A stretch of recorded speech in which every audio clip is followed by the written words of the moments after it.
ZiPS forecast and the projections. And again, I know people will make fun of it. What is this ZiPS? Well, it's just what it's called. It's just not that big of a deal. But it's kind of, the people that put together forecasts and they use a similar system. I'm talking about baseball teams with their front offices and their analytics department. So this was kind of a breakthrough model. And so every year that it comes out, I'm really curious to see what Dan Zaborski's projections spit out.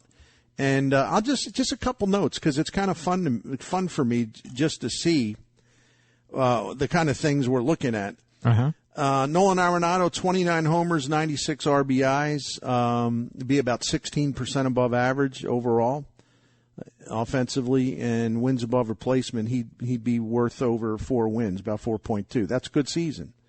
I don't know. I think the monster type numbers, because he's playing half his games at Busch Stadium, it ain't going to happen in the way that we would fantasize over, because unless the ballpark changes, he hits 5 balls and Busch Stadium ain't his friend.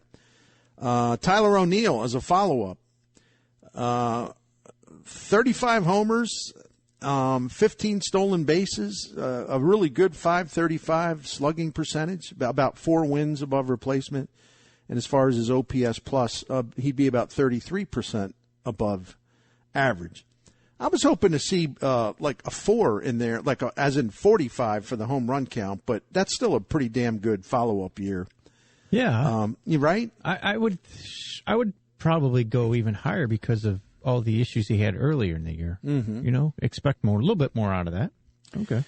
Goldie, another fine year, 25 homers, 28 doubles, driving in over 80.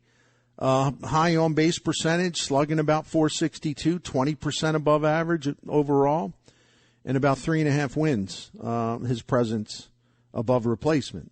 That's a good year, solid year. You got to remember he'll be a year older. I got no problem with that based on his age. That's good. And plus the defense, right?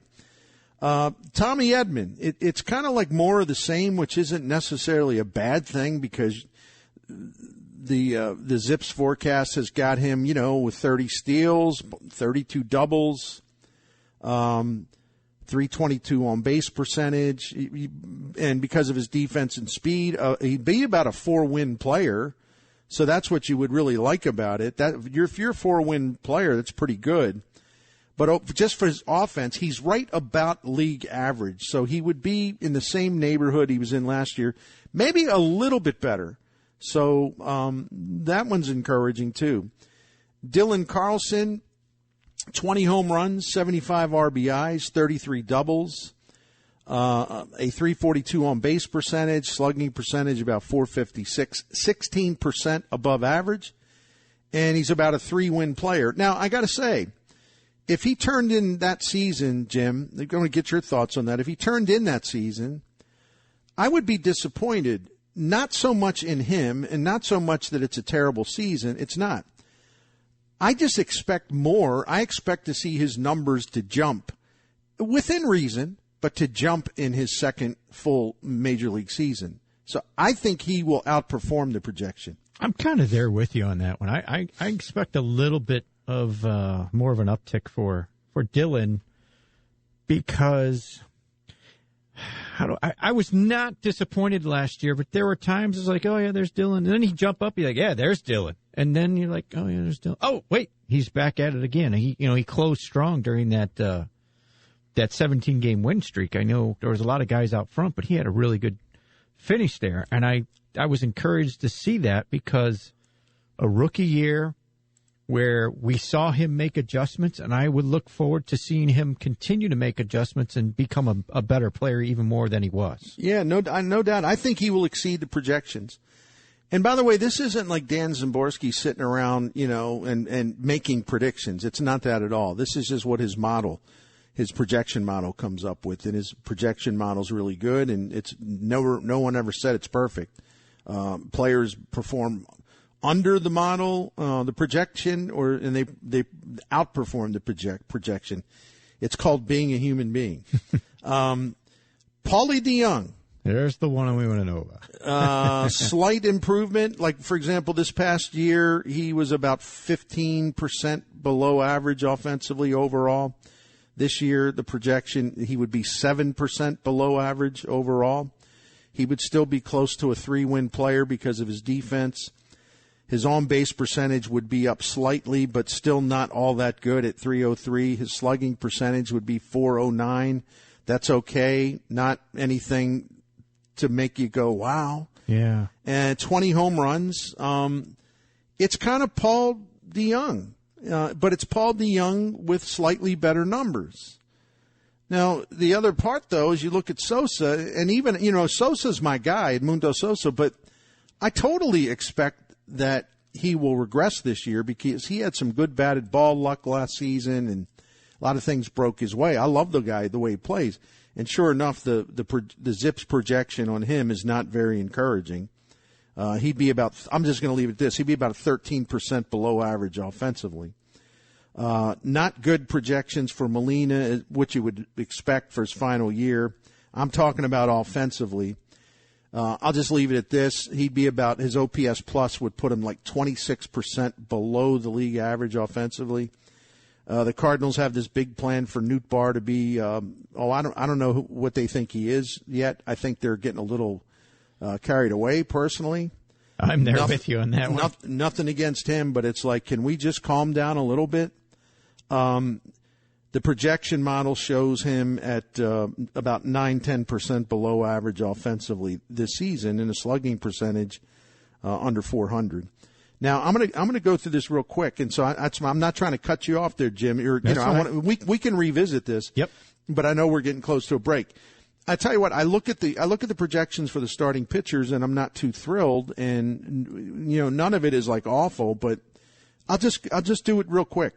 Jack Flaherty, 130 innings, 3.46 ERA. That would be fine. I was hoping for like a 2.80 ERA or something like that. Wainwright, 162 innings, ERA of 4.10. That would not be as good of a season he's had the last couple years. But it's not like it for a guy who'll be 41 at some point next year. It's not like it's a terrible performance, not at all. Steven Matz, the newcomer, 145 innings and an ERA of 4.11. That's pretty much where he projects. Although I think pitching in front of this defense and being in Busch Stadium for half its starts, I think his ERA can be under 4. Dakota Hudson in the full comeback season, 112 innings, a 4.01 ERA. And Miles Michaelis, 111 innings and a 4.12 ERA. Not a good projection for Jake Woodford, 5.14 ERA. Matthew Liberatore, if he makes it up to the big leagues enough to throw 119 innings, that's the projection. I doubt that'll happen, but we'll see. ERA of 4.30, which, to be honest, is something I would expect from him as a rookie. So I left out the bullpen for now, but those are some of the things. I just wanted to sort of give you the core position players and the projected starters, and then we can go back to the bullpen. But I'll just say this, a little teaser. Beyond Reyes and Gallegos, good old ZiPS ain't real thrilled about the Cardinals bullpen. So, and I can understand that, which is why they're going to have, I presume they're going to address that. And they should address their starting pitching, but they seem to think that they have the second coming of that Baltimore Orioles team I grew up with, where they had 420 game winners in the rotation. So apparently Mo and Gersh think they have that. So good for them. How special that what is. A story that would be. Yeah, I mean, they just I mean, I don't know,